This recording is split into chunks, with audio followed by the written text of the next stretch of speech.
தீபம் தொலைக்காட்சி நேயர்கள் அனைவருக்கும் வணக்கம். இணைந்திருக்கின்றோம் தீபம் தொலைக்காட்சியின் செய்திகளின் தொகுப்போடு. இன்றைய தினம் இலங்கையில் இடம்பெற்ற முக்கியமான செய்திகளின் தொகுப்போடு இணைந்திருக்கின்றோம். அந்த வகையில் முதலாவது செய்தியாக, இலங்கையில் கடந்த கால பிரச்சனைகளுக்கு தீர்வு காண நடவடிக்கை எடுக்கப்படாவிட்டால் மனித உரிமைகள் நிலைமை மேலும் சீரழிந்து போகலாம் என்று ஐநா மனித உரிமைகள் பேரவையின் உறுப்பு நாடுகள் எச்சரித்துள்ளன. ஜெனீவாவில் ஐநா மனித உரிமைகள் பேரவையில் நேற்று ஐநா மனித உரிமைகள் ஆணையாளரின் இலங்கை தொடர்பான அறிக்கை மீது நடந்த விவாதத்தில் உரையாற்றிய போதே இந்த எச்சரிக்கை விடுக்கப்பட்டுள்ளது. ஐரோப்பிய ஒன்றியம், நெதர்லாந்து, நோர்வே, பிரித்தானியா, சவுதி அரேபியா, எகிப்து, மொண்டனெக்ரோ, வடகொரியா, கனடா, பிலிப்பைன்ஸ், நேபாளம், கென்யா, இந்தியா, பிரான்ஸ் ஆகிய நாடுகளின் பிரதிநிதிகள் உரையாற்றினர். இதன்போது அவர்கள் பாதுகாப்பான ஜனநாயக வழியையும் வலுவான சுதந்திரமான நீதித்துறை நிறுவனங்களையும் இலங்கை உறுதி செய்ய வேண்டும். ஜனநாயக அமைப்புகளின் சிதைவு மற்றும் கடந்த கால மனித உரிமை மீறல்களுக்கு பொறுப்புக்கூறல் இல்லாமை ஆகியவை முன்னேற்றத்தை பாதித்துள்ளதாகவும் தெரிவிக்கப்பட்டுள்ளது. சீர்திருத்தங்களை மேற்கொள்வதற்கான முதல் நடவடிக்கைகளை இலங்கை அரசாங்கம் எடுத்துள்ள போதும் அதன் முன்பாக நீண்ட பாதை இருக்கிறது. சிவில் சமூகத்தை சுதந்திரமாகவும் பாதுகாப்பாகவும் செயல்பட அனுமதிப்பதற்கும் சர்வதேச விதிமுறைகள் மற்றும் தரங்களுக்கு ஏற்ப பயங்கர சட்டத்தை கொண்டு வருவதற்கும் இன்னும் விரிவான சீர்திருத்தங்கள் தேவைப்படுகின்றன. உயிர் பிழைத்தவர்களுக்கு பொறுப்புக்கூறல் மற்றும் நீதியை உறுதி செய்தல், அமைதியை பேணுவதற்கும் நல்லிணக்கத்தை உறுதிப்படுத்துவதற்கும் அவசியமானது.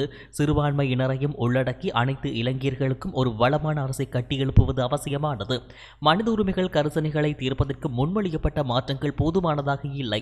ஊடகவியலாளர்கள் மற்றும் சிறுபான்மை சமூகங்கள், அரசு சார்பற்ற நிறுவனங்களுக்கும் பேச்சு சுதந்திரம் இருக்க வேண்டும். மனித உரிமை நிறுவனங்களின் சுதந்திரம் மற்றும் செயல்திறனை அரசாங்கம் உறுதி செய்ய வேண்டும். போலீஸ் இடம்பெறும் காவலில் மரணங்கள் குறித்த முறைப்பாடுகளை முறையான விசாரணைக்கு ஊக்குவிக்க வேண்டும். ஐநா மனித உரிமைகள் பேரவையின் 46 கீழ் 1 தீர்மானம் முழுமையாக அமுல்படுத்தப்பட வேண்டும். மத சிறுபான்மையினரின் உரிமைகள் பாதுகாக்கப்பட வேண்டும். எதிர்காலத்தில் மீறல்கள் நிகழாமல் இருப்பதை உறுதி செய்ய இன்னும் விரிவான மற்றும் ஆழமான சீர்திருத்த நிகழ்ச்சி நிரல் தேவைப்படுகிறது. ஐக்கிய நாடுகளின் பல்வேறு பொறிமுறைகள் மற்றும் அமைப்புகளால் செய்யப்பட்ட ஏராளமான மற்றும் தொடர்ச்சியான பரிந்துரைகளை அரசாங்கம் முழுமையாக பரிசீலிக்க வேண்டும். பொறுப்புக்கூறல் மற்றும் நல்லிணக்கம் தொடர்பான உள்நாட்டு செயல்முறைகள் முன்னேற்றம் இல்லாத நிலையில் அரசாங்கத்திற்கு மேலும் அர்ப்பணிப்பு தேவைப்படுகிறது. கடந்த கால பிரச்சினைகளுக்கு தீர்வு காண நடவடிக்கை எடுக்கப்படாவிட்டால் மனித உரிமைகள் நிலைமை மேலும் சீரழிந்து போகலாம் என்றும் நாடுகளின் பிரதிநிதிகள் குறிப்பிட்டனர். அதேவேளை சில நாடுகளின் பிரதிநிதிகள் உரையாற்றும் போது அறிக்கைகள் நம்பகமான புறநிலை மற்றும் நடுநிலை கண்காணிப்பின் அடிப்படையில் இருக்க வேண்டும் என்றும் சம்பந்தப்பட்ட நாட்டுடன் ஆக்கப்பூர்வமான ஒத்துழைப்புடன் உருவாக்கப்பட வேண்டும் என்றும் வலியுறுத்தினர். மனித உரிமைகள் சூழ்நிலைகளை கையாளும் போது ஐநா மனித உரிமைகள் பேரவை சார்பற்ற பாசாங்குத்தனமற்ற கண்ணோட்டத்தை பேணிக்கொள்ள வேண்டும் என்றும் அவர்கள் வலியுறுத்தியுள்ளனர். ஐநா மனித உரிமைகள் பேரவையின் இலங்கை தொடர்பான விவாதம் வரும் திங்கட்கிழமையும் தொடர்ந்து இடம்பெறும் என அறிவிக்கப்பட்டுள்ளது. இலங்கை தொடர்பான ஐநா மனித உரிமைகள் ஆணையாளரின் அறிக்கை மீதான விவாதம் ஐநா மனித உரிமைகள் பேரவையில் நேற்று இடம்பெற்றது. ஜெனீவா நேரப்படி நேற்று மாலை 4:30 மணிக்கு தொடங்கிய இந்த விவாதத்தில் ஐநா மனித உரிமைகள் ஆணையாளரின் அறிக்கை சமர்ப்பிக்கப்பட்டதுடன் இலங்கை அரசாங்கத்தின் பதில் அறிக்கையும் சமர்ப்பிக்கப்பட்டது. இந்த அறிக்கை தொடர்பாக நடத்தப்பட்ட விவாதத்தில் ஐரோப்பிய ஒன்றியம், நெதர்லாந்து, நோர்வே, பிரித்தானியா, சவுதி அரேபியா, எகிப்து, மொண்டனெக்ரோ, வடகொரியா, கனடா, பிலிப்பைன்ஸ், நேபாளம், கென்யா, இந்தியா, பிரான்ஸ் ஆகிய நாடுகளின் பிரதிநிதிகள் உரையாற்றினர். எனினும் நேரம் போதாமையினால் இந்த விவாதம் இடைநிறுத்தப்பட்டுள்ளது. எதிர்வரும் 7ஆம் தேதி திங்கட்கிழமை ஐநா மனித உரிமைகள் பேரவையின் 49வது கூட்டத்தொடரின் 12வது கூட்டம் காலை 9 மணிக்கு தொடங்கும் போது இலங்கையின் நல்லிணக்கம், நீதி, பொறுப்புக்கூறல் தொடர்பான ஐநா மனித உரிமைகள் ஆணையாளரின் அறிக்கை தொடர்பான தொடர்ந்து விவாதம் இடம்பெறும் என்றும் அறிவிக்கப்பட்டுள்ளது. தமிழ் சமூகத்தின் நியாயமான அபிலாஷைகளை நிவர்த்தி செய்வதற்கு தேவையான நடவடிக்கைகளை எடுக்குமாறு இலங்கை அரசாங்கத்திடம் இந்தியா வலியுறுத்தியுள்ளது. ஜெனீவாவில் நேற்று நடந்த ஐநா மனித உரிமைகள் பேரவை அமர்வில் உரையாற்றிய இந்திய பிரதிநிதி மணிபாண்டே, அனைத்து குடிமக்களின் அடிப்படை சுதந்திரம் மற்றும் மனித உரிமைகள் முழுமையாக பாதுகாக்கப்படுவதை உறுதி செய்வதற்காக அரசியலமைப்பின் 13வது திருத்தத்தை அமுல்படுத்துவதும் உள்ளிட்ட நல்லிணக்க செயல்முறையை முன்னெடுக்க செல்லுமாறு குறிப்பிட்டுள்ளார். அதிகார பகிர்வுக்கான தனது உறுதிப்பாட்டின் அமைவாக மாகாண சபைகளுக்கான தேர்தலை விரைவாக நடத்துமாறு இலங்கை அரசாங்கத்திடம் இந்தியா தொடர்ந்து வலியுறுத்துவதாகவும் அவர் தெரிவித்துள்ளார். இலங்கையின் மனித உரிமைகள் நிலைமை மற்றும் நல்லிணக்க விவகாரங்களின் பல்வேறு அம்சங்களில் சர்வதேச சமூகம் மற்றும் பிற தொடர்புடைய அமைப்புகளுடன் இலங்கை அரசாங்கம் ஈடுபட்டுள்ளதை இந்தியா கவனத்தில் கொண்டுள்ளது.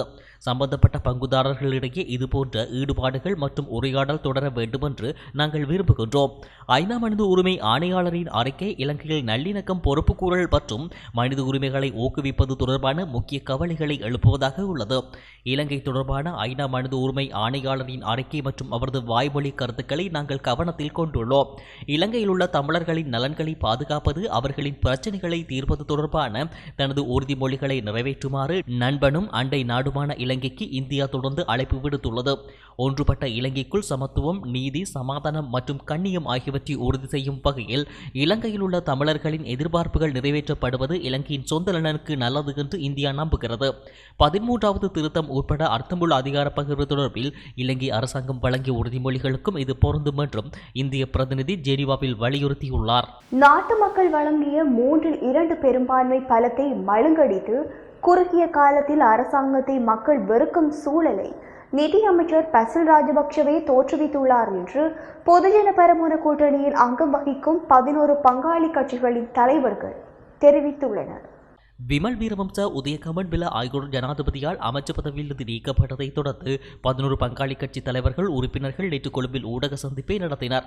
இந்த ஊடக சந்திப்பில் தேசிய சுதந்திர முன்னணியின் தலைவர் விமல் வீரவம்ச, பிவுதுரு ஹெலா உரிமையின் தலைவர் உதயகமன்பில, இடதுசாரி ஜனநாயக முன்னணியின் தலைவர் வாசுதேவ நாணயக்கார, விஜயதரணி தேசிய சபையின் தலைவர் அதிரலிய ரத்னதேரர், லங்கா சமசமாஜி கட்சியின் தலைவர் பேராசிரியர் திச விதாரண, கம்யூனிச கட்சியின் முன்னாள் பொதுச் செயலாளர் டி.யு. குணசேகர, கம்யூனிஸ்ட் கட்சியின் பதில் தலைவர் வீரசுமண வீரசிங்க, ஸ்ரீலங்கா சுதந்திர கட்சியின் பிரதிநிதி ராஜாங்க அமைச்சர் ஜெயந்த சமரவீர, நாடாளுமன்ற உறுப்பினர் முகமது முசம்பில் உள்ளிட்ட பங்காளி கட்சிகளின் உறுப்பினர்கள் பலர் கலந்து கொண்டனர்.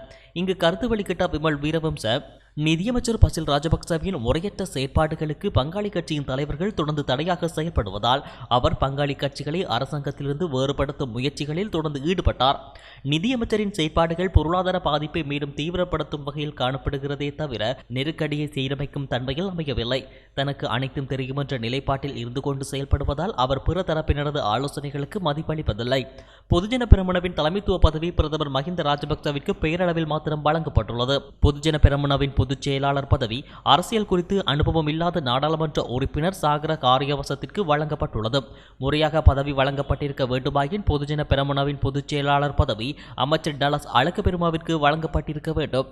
அரசியல் புலமையின் அடிப்படையில் பொதுஜன பெரமுன கட்சியில் பதவி வழங்கப்படவில்லை. பசில் ராஜபக்சவின் கருத்திற்கு இசைப்பாடும் தரப்பினருக்கு மாத்திரம் கட்சியில் பதவி வழங்கப்பட்டுள்ளது. அரசாங்கத்திற்கு நாட்டு மக்கள் வழங்கிய 3/2 பெரும்பான்மை பலத்தை மழுங்கடித்து குறுகிய காலத்தில் அரசாங்கத்தை மக்கள் வெறுக்கும் சூழலை பசில் ராஜபக்சவே தோற்றுவித்தார் என்று குற்றம் சாட்டினார். அங்கு உரையாற்றிய உதயகமன்பில, பொருளாதார பாதிப்பிற்கு நிதியமைச்சர் பசில் ராஜபக்ச பொறுப்பு கூற வேண்டும். பங்காளி கட்சிகளின் கருத்துகளுக்கும் ஆலோசனைகளுக்கும் அவர் மதிப்பளிப்பதில்லை. தன்னிச்சையாக செயல்பட்டு தீர்மானங்களை முன்னெடுப்பதில் நாடும் நாட்டு மக்களும் தற்போது பாரிய நெருக்கடிகளை எதிர்கொண்டுள்ளார்கள். நாட்டு மக்கள் குறித்து நிதியமைச்சர் அக்கறை கொள்ளவில்லை. மக்களின் பிரச்சினை குறித்து கருத்துரைத்தால் அமைச்சர் பதவியிலிருந்து நீக்கப்பட்டோம். சுபீட்சமான எதிர்கால கொள்கை திட்டத்திற்கு அமைய அரசாங்கம் செயல்படவில்லை. அமெரிக்காவின் ஆதிக்கத்திலிருந்து நாட்டை பாதுகாக்கும் போராட்டத்தில் இனி ஈடுபடுவோம் எனவும் குறிப்பிட்டார். இதன்போது நிதியமைச்சர் பசில் ராஜபக்சவை அசிங்கமான அமெரிக்கன் என்று கூறிய உதயகமன்பில, நாடு எதிர்நோக்கும் பொருளாதார வீழ்ச்சிக்கு அவரை முழு பொறுப்பேற்க வேண்டும் என்றும் குறிப்பிட்டார். அரசாங்கத்திலிருந்து வெளியேற்றப்பட்டுள்ள முன்னாள் அமைச்சர்களான விமல் வீரவங்ச மற்றும் உதய கம்மன்பில ஆகியோருடன் ஒருபோதும் கூட்டணி அமைக்க மாட்டோம் என்றும், தேர்தலுக்கு முன்னும் சரி பின்னும் சரி இத்தகைய இனவாதிகளை எம்முடன் சேர்க்க மாட்டோம் என்றும் எதிர்க்கட்சி தலைவர் சஜித் பிரேமதாச தம்மிடம் உறுதியாக தெரிவித்துள்ளதாக தமிழ் முற்போக்கு கூட்டணி தலைவர் மனோ கணேசன் தெரிவித்துள்ளார். இவர்கள் இலங்கை அரசியலில் இனவாத பிதாமைந்தர்கள். இவர்கள் மீது எவருக்கும் அனுதாபம் இல்லை. நாட்டில் ராஜபக்சக்கள் மீது பெரும் வெறுப்பு மக்கள் மத்தியில் ஏற்பட்டுள்ளது. விமல், உதய இருவரும் ராஜபக்ச ஆட்சியின் இன்றைய அலங்கோலங்களுக்கு பிரதான பொறுப்பு கூற வேண்டியவர்கள். ராஜபக்சர்கள் இனவாதத்தையும் மத அடிப்படை வாதத்தையும் தூண்டிவிட்டே ஆட்சியை பிடித்தார்கள். அந்த விடயத்தை பொறுப்பேற்று தேர்தல் காலத்திலும் அதற்கு முன்னரும் கொண்டு நடத்தியவர்கள் விமல் வீரவம்ச, உதய கம்பன்பில, ரத்னதேரர் ஆகியோரே ஆகும். தமிழ் முஸ்லிம் எதிர்ப்பு, இந்து இஸ்லாம் கத்தோலிக்க எதிர்ப்பு என்ற இனமத அடிப்படை வாதங்களை இலங்கையில் நிறுவன ரீதியாக முன்னின்று நடத்தியவர்கள் இவர்கள் மூவரும் தான். இந்த நிமிடம் வரை கூட திருந்தாத இவர்கள் இடம்பெறும் ஆட்சியில் இடம்பெற நான் தயாரில்லை. இந்த நோக்கிலேயே எதிர்க்கட்சித் தலைவர் சஜித் பிரேமதாசவுடன் நான் உரையாடினேன். அதற்கு உரிய சிறப்பான பதிலை அவர் எனக்கு கூறியுள்ளார். அதையிட்டு மகிழ்வடைகிறேன் என்றும் அவர் தெரிவித்துள்ளார். இலங்கைக்கு மேலும் கடன்களை வழங்குவதை தவிர்ப்பது குறித்து சீன அரசாங்கம் தீவிரமாக பரிசீலித்து வருவதாக தகவல் அறிந்த வட்டாரங்களை மேற்கோள் காட்டி ஆங்கில நாளிதழ் ஒன்று செய்தி வெளியிட்டுள்ளது. தற்போது கொழும்பில் இருக்கும் சீன அரசாங்கத்தின் உயர்மட்ட குழு ஒன்று இலங்கை அரசாங்கத்தின் சில உயர்மட்ட அதிகாரிகளுக்கு இந்த தீர்மானத்தை தெரியப்படுத்தியுள்ளதாகவும் அந்த செய்தியில் கூறப்பட்டுள்ளது. 2 காரணங்களை கருத்தில் கொண்டு கொழும்பிற்கு கடன்கள் அல்லது உதவிகளை வழங்குவதில் இருந்து விலகியிருக்க பீஜிங் தீர்மானித்துள்ளதாக தெரிவிக்கப்பட்டுள்ளது. மத்திய அதிவேக நெடுஞ்சாலையின் 3ஆம் கட்டட நிர்மாண பணிகள் தொடர்பாக எழுந்துள்ள பிரச்சினைகள் முக்கிய பிரச்சினைகளில் ஒன்றாக கூறப்படுகிறது. சர்ச்சைக்குரிய சீன உரக்கப்பல் கொழும்புக்கு வந்த பின்னர் திருப்பி அனுப்பப்பட்டது 2வது காரணமாக சொல்லப்படுகிறது. அதேவேளை இலங்கைக்கு சீனா இதுவரை 16 பில்லியன் அமெரிக்க டாலர் கடனுதவி வழங்கியுள்ளதாக தெரிவிக்கப்படுகிறது. சிறுபான்மை சமூகங்களை ஓரங்கட்டும் நடவடிக்கை இலங்கையில் அதிகரித்து வருவதாக ஐக்கிய நாடுகளின் மனித உரிமைகள் ஆணையாளர் மிச்சல் பாச்லெட் குற்றம் சாட்டியுள்ளார். ஜெனீவாவில் நடைபெற்ற மனித உரிமைகள் பேரவையின் 49வது அமர்வில் அவரால் சமர்ப்பிக்கப்பட்ட அறிக்கையிலேயே குறித்த விடயத்தை அவர் வெளிப்படுத்தியுள்ளார். குறித்த அறிக்கையில் தொடர்ச்சியாக அதிகரித்து வரும் நில அபகரிப்புகள் சிறுபான்மை மக்கள் மத்தியில் பல்வேறு பதற்ற நிலைமைகளை தோற்றுவித்து வருகிறது. அரசு நிறுவனங்களில் மத மற்றும் இனவாத போக்குகள் அதிகரித்து வருகின்றது.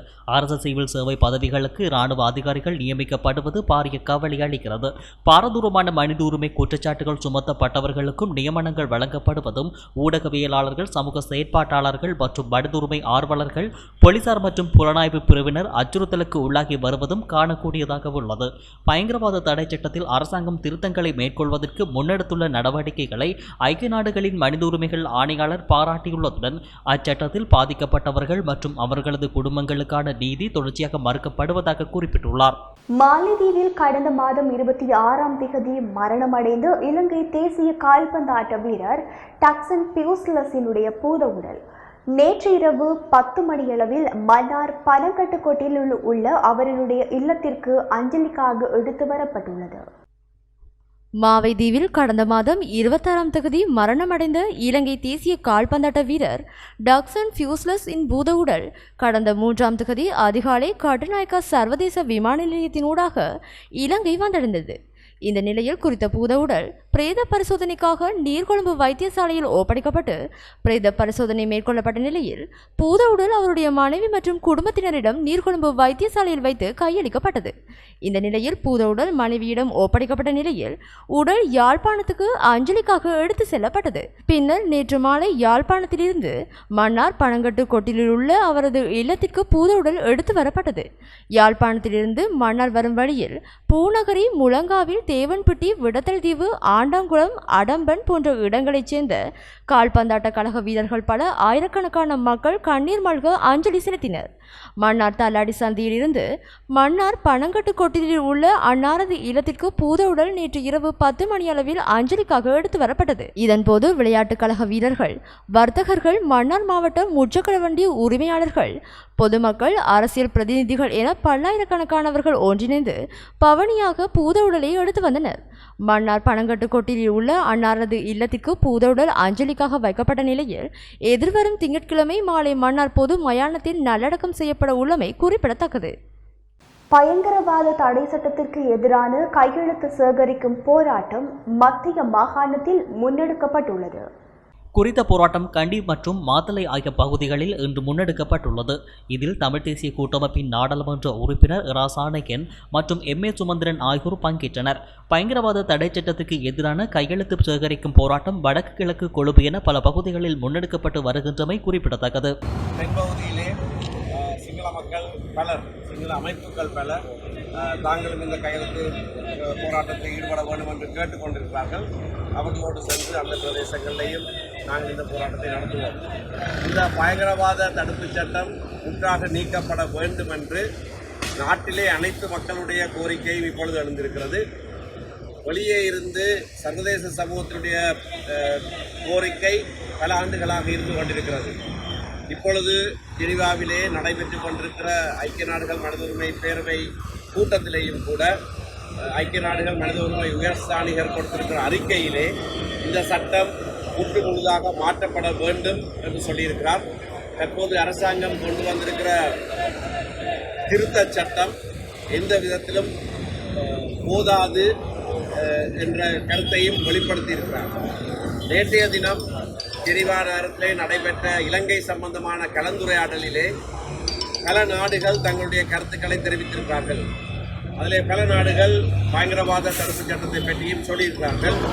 இலங்கையிலே பொறுப்பு கூறல் சம்பந்தமாக முன்னேற்பாடான எந்த நடவடிக்கையும் எடுக்கப்படவில்லை என்கின்ற கருத்து பல நாடுகள் திரும்ப சொல்லியிருக்கிறார்கள். இந்தியா தன்னுடைய கருத்தை மிக தெளிவாக நேற்றைய தினம் சொல்லியிருக்கிறது. அதிலே இலங்கையிலே இனப்பிரச்சினைக்கான தீர்வுக்கு அர்த்தமுள்ள அதிகார பகிர்வு முறையொன்று செய்யப்பட வேண்டும். இலங்கையிலே இருக்கிற தமிழ் மக்கள் சுயமரியாதையோடும் சமத்துவத்தோடும் வாழ வேண்டும். அதற்கு அர்த்தமுள்ள அதிகார பகிர்வு அத்தியாவசியம் என்று சொல்லியிருக்கிறார்கள். நாடு ஒன்று பொருளாதார ரீதியில் எதிர்நோக்கியுள்ள பிரச்சினைகளை ஜனாதிபதி எப்படி தீர்க்கப் போகின்றார் என எதிர்க்கட்சித் தலைவர் சஜித் பிரேமதாச கேள்வி எழுப்பியுள்ளார். குறித்த விடயம் தொடர்பாக ஊடகங்களிடம் கருத்துரைக்கும் போதே அவர் இதனை தெரிவித்துள்ளார். அவர் மேலும் தெரிவிக்கையில், நாட்டின் நிலைமை மிகவும் மோசமடைந்து விட்டது. இந்த அரசை அரசுக்குள் இருப்பவர்களே வெறுக்க தொடங்கியுள்ளனர். அதன் வெளிப்பாடாகவே விமல் கமன்பில அமைச்சு பதவிகள் ஜனாதிபதியால் பறிக்கப்பட்டுள்ளன. பிரதமர் மஹிந்த ராஜபக்ஷவின் அனுமதியின்றி இருவரும் அமைச்சு பதவியிலிருந்து நீக்கப்பட்டுள்ளனர் என்று செய்திகள் வெளியாகியுள்ளன. இதுதான் வேடிக்கையாக இருக்கின்றது. எனவே அரசுக்குள் ஒட்டிக்கொண்டிருப்பவர்கள் அனைவரும் தீர்க்கமான முடிவை எடுக்க வேண்டும். அரசின் நிலை இனி அதோகதிதான். மக்கள் அனைவரும் அரசுக்கு எதிரான போராட்டங்களை மென்மேலும் தீவிரப்படுத்த வேண்டும். நாட்டை நேசிக்கும் அனைவரும் ஐக்கிய மக்கள் சக்தி தலைமையிலான ஆட்சி விரைவில் மலர ஒத்துழைக்க வேண்டும் என தெரிவித்துள்ளார். இலங்கை போக்குவரத்து சபையின் டிப்போக்களூடாக தனியார் பேருந்துகளுக்கு டீசல் வழங்கும் நடவடிக்கை எடுக்கப்பட்டுள்ளது.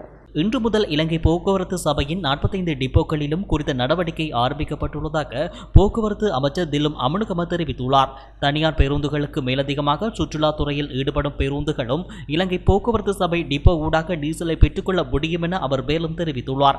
இன்று பிற்பகல் எரிபொருள் நிரப்பு நிலையங்களுக்கு வரவேண்டிய எண்ணெய் இருப்புகளிலிருந்து குறித்த நடவடிக்கை மேற்கொள்ளப்படுகிறது. இதன்படி தனியார் பேருந்துகளுக்கு எரிபொருள் வழங்கும் நிரப்பு நிலையங்கள் தொடர்பான அறிவிப்பை இலங்கை போக்குவரத்து சபை வெளியிட்டுள்ளது. தனிநபர் தரவு பாதுகாப்பு சட்டமூலத்தின் 2ஆம் வாசிப்பு எதிர்வரும் 9ஆம் திகதி பாராளுமன்றத்தில் நடைபெறவுள்ளது. எதிர்வரும் 8ஆம் திகதி முதல் 11ஆம் திகதி வரை நாடாளுமன்றம் கூடவுள்ளதுடன் அறிவுசார் சொத்துரிமை திருத்தச் சட்டத்தின் மூலம் 2ஆம் வாசிப்பு 8ஆம் திகதி விவாதத்திற்கு எடுத்துக் கொள்ளப்படவுள்ளது. தொழிலாளர் இழப்பீட்டு திருத்தச் சட்டத்தின் மூலம் மார்ச் 10ஆம் தேதி விவாதத்திற்கு எடுத்துக்கொள்ளப்படும் என்றும் அன்று மாலை எரிசக்தி நெருக்கடி தொடர்பான ஒத்திவைப்பு விவாதம் நடைபெறும் என்றும் நாடாளுமன்றத்தின் தொடர்பாடல் திணைக்களம் தெரிவித்துள்ளது.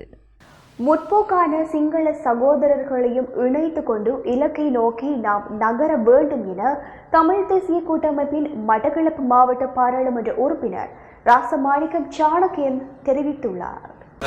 நீண்ட காலமாக நான் விரும்பிய ஒரு விடயம், இலங்கையிலே வடகிழக்குக்கு வெளியிலே இருக்கும் தமிழ் பேசும் மக்கள் வாழும் மாவட்டங்களிலே தமிழ் பேசும் மக்களுடைய பிரச்சனைகள் இலங்கையிலே இருக்கிற பொதுவாக இருக்கிற பிரச்சனையுடன் நினைத்து தமிழ் பேசும் மக்களுக்கு விசேடமாக இருக்கும் பிரச்சனை குறித்து ஏனைய மாவட்டங்களுக்கும் போக வேண்டும் என்று அந்த வகையில் இன்று மாத்தளை மாவட்டத்துக்கு எனக்கு வருவதற்கு எனக்கும் கௌரவ பாராளுமன்ற உறுப்பினர் சுமந்திரன் அவருக்கும் தமிழ் தேசிய கூட்டமைப்பின் தமிழரசு கட்சியின் வாலிபர் தலைவர் நண்பன் சேவன் அவர்களுக்கும் இந்த வாய்ப்பினை கிடைத்திருக்கு. உண்மையிலே மாத்தளையை பொறுத்தளவிலே நான் அடிக்கடி அந்த புள்ளி விவரங்களை பார்க்கும் பொழுது மாத்தளை மாவட்டத்தில் தமிழ் பேசும் மக்களுடைய வாக்குகள் எவ்வளவுதான் இருந்தாலும் தமிழ் பேசும் ஒரு பாராளுமன்ற உறுப்பினரை எங்களால் இந்த மாவட்டத்தில் தெரிவு செய்கிறது ஒரு கஷ்டமாக தான் இருந்திருக்கு. என்னை பொறுத்தளவிலே இதுக்குரிய காரணம் தமிழ் பேசும் மக்கள் மத்தியிலே ஒற்றுமை இல்லை. அதுக்கென்று சொல்லி நாங்கள் தமிழ் பேசும் மக்கள் இலங்கையில் இருக்கும் ஏனைய மக்கள் வந்து பிரிந்திருக்க வேண்டிய அவசியமில்லை. ஆனால் ஜனநாயக வழியிலே இந்த நாட்டிலே தமிழ், சிங்களம், முஸ்லீம் என்ற அனைத்து மக்களும் ஒன்றாக வாழ வேண்டும். அனைத்து மக்களுடைய உரிமையை மதிக்கப்பட வேண்டும். அனைத்து மக்களுக்கும் சமனான வாய்ப்பு கிடைக்க வேண்டும் என்று சிந்திக்கிற சிங்கள மக்களை முனைத்துக் கொண்டு எதிர்வரும் காலங்களிலே நாங்கள் இந்த மாத்தளை, கேகாலி, ரத்னபுரி போன்ற மாவட்டங்களிலே எங்களுடைய பிரதிநிதித்துவத்தை அதிகரிக்கிறதுக்கான சில ஏற்பாடு நாங்கள் செய்ய வேண்டும். அதுக்கு நாங்கள் எல்லாம் ஒன்றுபட வேண்டும். இது இன்றைய நாளிலே நாங்கள் இந்த பயங்கரவாத தடை சட்டத்துக்கு எதிரான செய்யும் இந்த கையெழுத்து போராட்டம் அதுக்கு ஒரு ஆரம்பமாக கூட நாங்கள் பார்க்கலாம் என்று நான் நம்புகிறேன். ஆளும் கட்சியினரும் எதிர்கட்சியினரும் இந்தியாவுடன் இலங்கையை இணைத்துவிட்டு வெளியேறினால் நல்லது என கிளிநொச்சி விவசாயி ஒருவர் தனது ஆதங்க கருத்தினை வெளியிட்டுள்ளார். கிளிநொச்சி மாவட்டத்தில் எரிபொருள் பெற்றுக்கொள்ள மக்கள் முண்டியடிப்பதுடன் நீண்ட வரிசையில் காத்திருக்கின்ற காட்சிகள் இன்றைய தினமும் பதிவாகியது. பெட்ரோல் பெற்றுக்கொள்ள நீண்ட வரிசை காணப்படுகின்ற போதிலும் தேவையை பூர்த்தி செய்யக்கூடிய அளவு பெட்ரோல் மக்களுக்கு கிடைக்கின்றது. ஆனால் டீசல் பற்றாக்குறை தொடர்ந்தும் காணப்படுகின்றது. கொண்டுவரப்படும் டீசலால் மக்களின் தேவைகளை முழுமையாக பூர்த்தி செய்ய முடியவில்லை. இதனால் டீசலை பெற்றுக்கொள்ள நூற்றுக்கணக்கான வாகனங்கள் நீண்ட வரிசையில் காத்திருப்பதை அவதானிக்க முடிகின்றது. குறிப்பாக உளவு இயந்திரங்கள் எரிபொருளுக்காக நீண்ட வரிசையில் நிறுத்தி வைக்கப்பட்டுள்ளதுடன் கொள்கலங்களில் எரிபொருளை பெற்றுக்கொள்வதற்காக மக்கள் காத்திருக்கின்றனர். இந்த நிலையில் மக்கள் அரசு மற்றும் எதிர்க்கட்சி தொடர்பில் விசனங்களை வெளியிட்டு வருகின்றனர். ஆளும் கட்சி நாட்டை நடாத்த முடியாமல் இருக்கின்றது. எதிர்க்கட்சியினாலும் நாட்டை நடாத்த முடியாது போல உள்ளது. அவ்வளவு கடன் பிரச்சினை. இந்தியாவுடன் நாட்டை இணைத்துவிட்டு இருவரும் வெளியேறினால் நல்லது என கிளிநொச்சி விவசாயி ஒருவர் தனது ஆதங்க கருத்தினை வெளியிட்டுள்ளார். முழுமையான அரசும் உடனடியாக பதவி விலகி வீட்டுக்கு செல்ல வேண்டும் என ஐக்கிய மக்கள் சக்தியின் தேசிய அமைப்பாளர் விச அத்தநாயக்க தெரிவித்துள்ளார். குறித்த விடயம் தொடர்பாக ஊடகங்களுக்கு கருத்து தெரிவிக்கையிலேயே அவர் இவ்வாறு தெரிவித்துள்ளார். அவர் மேலும் தெரிவிக்கையில், நாட்டில் எரிபொருளுக்கு தட்டுப்பாடு ஏற்பட்டுள்ளது, மின்சார நெருக்கடியும் உருவாகியுள்ளது, மறுபுறத்தில் வாழ்க்கை சுமையும் அதிகரித்துள்ளது, நிர்வாகம் தோல்வி கண்டுள்ளது. எனவே விமல் வீரவங்ச, உதய கமன்பில போன்றவர்களை அமைச்சு பதவிகளில் இருந்து நீக்குவதால் இப்பிரச்சனைகள் தீரப்போவதில்லை. அவ்வாறு தீர்ந்தால் அவர்கள் நீக்கப்பட்டமை சிறந்த முடிவாக அமையும். எனவே முழுமையான அரசும் உடனடியாக பதவி விலகிவிட்டு வீட்டுக்கு செல்ல வேண்டும். அப்போது தகுதியான தரப்பு நாட்டை ஆளக்கூடிய சூழ்நிலை உருவாகும் என தெரிவித்துள்ளார். தமிழீழ விடுதலை புலிகளின் புலனாய்வு பிரிவு முன்னாள் உறுப்பினரான தங்கவேலு நிமலன் என்பவருக்கு ஆயுள் தண்டனை விதிக்கப்பட்டுள்ளது. தங்கவேலு நிமலன் விடுதலை புலிகளின் புலனாய்வு பிரிவின் முன்னாள் தலைவரான முத்தப்பன் என்பவரின் கீழ் பணியாற்றியுள்ளார் என காவல்துறை ஊடக பிரிவு தெரிவித்துள்ளது. பயங்கரவாத தடுப்பு மற்றும் விசாரணை பிரிவினால் கைது செய்யப்பட்ட அவருக்கு எதிராக சில நீதிமன்றங்களில் வழக்கு தொடரப்பட்டுள்ளதாக காவல்துறை ஊடக பிரிவு தெரிவித்துள்ளது. அவற்றில் 2011ஆம் ஆண்டு கொழும்பு மேல் நீதிமன்றில் குற்றப்பத்திரம் தாக்கல் செய்யப்பட்ட வழக்கு அண்மையில் விசாரணைக்கு அழைக்கப்பட்டது. இதன்போது அதிசக்தி வாய்ந்த சுமார் 2 கிலோகிராம் வெடிப்பொருட்களை தம்வசம் வைத்திருந்த குற்றச்சாட்டில் குற்றவாளியாக காணப்பட்ட விடுதலை புலிகளின் புலனாய்வு பிரிவின் முன்னாள் உறுப்பினரான தங்கவேலு நிமலனுக்கு நீதிமன்றம் ஆயுள் தண்டனை விதித்துள்ளதாக காவல்துறை ஊடக பிரிவு தெரிவித்துள்ளது. மக்களின் வாழ்வாதார தேவைக்குரிய காணிகளை விடுவிப்பது தொடர்பாக ஆராயும் சிறப்பு கலந்துரையாடல் யாழ் மாவட்ட செயலகத்தில் இன்று இடம்பெற்றுள்ளது.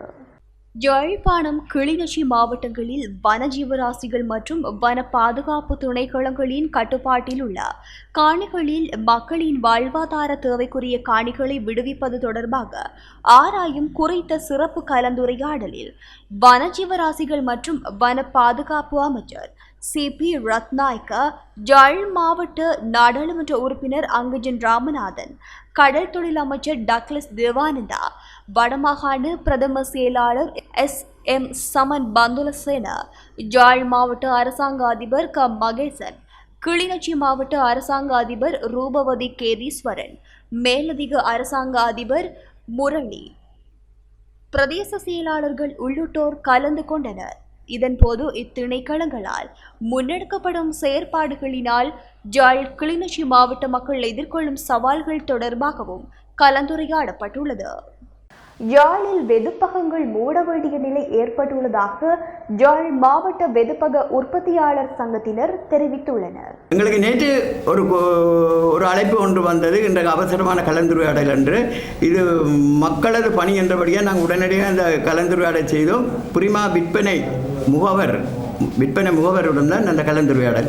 முகாமையாளர் அதில் அவரது கருத்து என்னென்னு சொன்னால், எங்களுக்கு ஒரு மாவுக்கான உற்பத்தியை, எங்களுக்கு விநியோகிக்கப்படும் மாவின் அளவீட்டை குறைப்பதற்கான ஒரு முடிவொன்று எடுத்து அவர் அதை பூரணமாக தெரியப்படுத்தவில்லை. கலந்துரையாடும் போது நாங்கள் கொஞ்சம் எங்களுக்கு குறைக்க வேண்டாம், எங்கள் மாவை அளவீட்டை இதான் தாருங்கள் என்று சொன்னார். ஆனால் அவர் தகுந்த காரணத்தை எங்களுக்கு தெரியப்படுத்தினார். என்றாலும் நாங்கள் எங்களது பக்கமான ஒரு நியாயத்தை வெளிப்படுத்தணும். நீங்கள் பிரதியோகமாக பிரைவேட்டில் இந்த மாவை கொடுக்காம பேக்கரிக்குரிய மாவை பேக்கரிக்கு வழங்கினால் நாங்கள் மக்கள் சேவை மகேசன் சேவை என்று எங்களால் செய்ய முடியும். நாங்கள் எங்களுக்கு லாப நோக்கம் என்றதை 2வது தரமாக புறந்தள்ளி தான் நாங்கள் ஈடுபட்டோம். அப்போது அவர் அங்கே பக்கம் இந்த கருத்துப்படி உங்களுக்கான அளவு குறைக்கப்படும், அளவீடு குறைக்கப்படும், இன்னும் இனிவரும் காலங்களும் குறைக்கப்படும் என்றால் நாங்கள் ஒரு முடிவெடுக்கணும். என்ன முடிவுன்னு சொல்லியிருக்க, நாங்கள் எங்கள்கிட்ட பால் உற்பத்தியை குறைக்க வேண்டும், அதுக்கு அடுத்தபடியாக அந்த உற்பத்தியை நிறுத்த வேண்டும். கட்டாயம் நாங்கள் நிறுத்த வேண்டும் என்று சொல்லிக்க, யாழ்ப்பாணம் இருக்கிற நிலைமைக்கு நாங்கள் அரசு அதிபரும் கூட்டுறவாணியாளரின் கோரிக்கைக்கு நாங்கள்தான் அவர்களது வழிகாட்டல் எங்கள் இயங்கிக் கொண்டு வரபடியாக நாங்கள் உற்பத்தியை நிறுத்த மாட்டோம். நிறுத்தக்கும் நாங்கள் அவருக்கு முன்னறிவித்தல் கொடுப்போம். ஏனென்று சொல்ல, குறைக்கப்பட்டிருந்தால் அந்த அளவிட்டபடி நாங்கள் குறைப்போம். ஆனால் எந்த அளவுக்கு நாங்கள் குறைப்பது அது தீர்மானிக்க முடியாது. அது அவர்கள் எங்களுக்கு கொடுக்கப்பட்ட மாவின் அளவை வைத்து தான் நாங்கள் தீர்மானிப்போம். ஆனால் எங்களுக்கு மற்ற பானையில் உள்ளதுகள் எங்களுக்கு தர சொல்லி தான் கேட்குறோம். வேறொன்று நாங்கள் கேட்கல. அப்படி இல்லாட்டிக்கு பான் உற்பத்தி மக்களுக்கு அபாய எச்சரிக்கை. பான் உற்பத்தி யாழ்ப்பாணத்திலே விரைவில் குறைந்து இன்னும் சித்திரை மாதம் அளவில் பான் உற்பத்தி முழுமையாக நிப்பாட்டுறதுக்கான ஒரு ஸ்தம்பித நிலை அடையும். இத்துடன் தீபம் தொலைக்காட்சியின் செய்திகளின் தொகுப்பு நிறைவடைந்தன. மீண்டும் நாளை இரவு எதிர்பாருங்கள். வணக்கம்.